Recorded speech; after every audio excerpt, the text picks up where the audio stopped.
let's go across to the next news break that's coming in.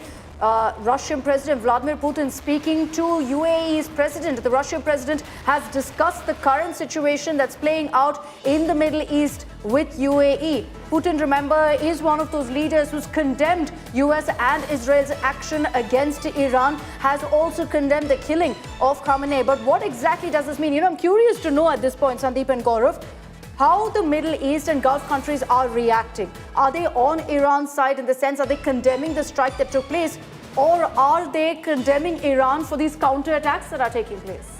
So, if I may, all these countries were against America and Israel attacking Iran. They pleaded with America, don't attack. Oman, their foreign minister, went to the extent of saying, give us just another 24 hours. Let us find a solution. All these countries said, we'll attempt if you want a change of regime, let's attempt that through dialogue. And we'll try and deliver. And yet they went into an attack because all of them knew, sensible enough to know that there will be consequences where economies will bleed, people will bleed, turmoil in the entire region. They were trying to avoid it. Israel and America went into this conflict. Now everyone is suffering. Russia is very close, incidentally, both to Saudi Arabia and to the United Arab Emirates. Remember, even that Russia-Ukraine conflict, for negotiations, they would come to the region. They would, and they're really thick. They're really thick together. So can a solution be found? Can Russia do something? Clearly, as of now, the offensive stage will stay. But beyond the offensive stage, when they're dialing down tensions, then this becomes important. But correct me if I'm wrong, Sandeep, all of these countries that have been seeing these counterstrikes by Iran, largely US bases that are being targeted, none of them have really come out to condemn either side very publicly. No hard-hitting statements. Why is none. that? They're in the line of fire, actually. You have to give it to them. Their cities are being attacked. The bases may be there. They have reasons to give those bases to the United States.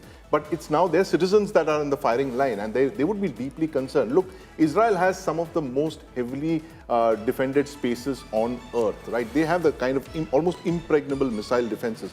The United States is halfway across the world. There's no way anyone can target them, right? It is the Gulf Cooperative Council, the 6 Arab monarchies in the region, and plus Jordan and, the other countries there, which have to bear the brunt of Iran's offensive. So this is something that they saw coming. And as Gaurav was saying, they were worried about this, the fact that Iran could retaliate, could expand that, arc of conflict, drag them into this thing. And that is exactly what seems to have happened. Look, there's no letting up into this. This region is actually technically seen as an oasis of peace. Dubai, you either go there for business. It's unheard of to see something like this. Or you go there for a holiday. You go there to shop. You go there to enjoy. You don't go there to see bombs and missiles or rockets being intercepted. So that impacts them adversely. That impacts economy of this area adversely. And they all said, we'll intervene. Let's talk. Let's try and sort it out. Their other fear, the GCC countries, the foreign ministers met, emergency meeting, and post this emergency meeting, they've actually told Iran,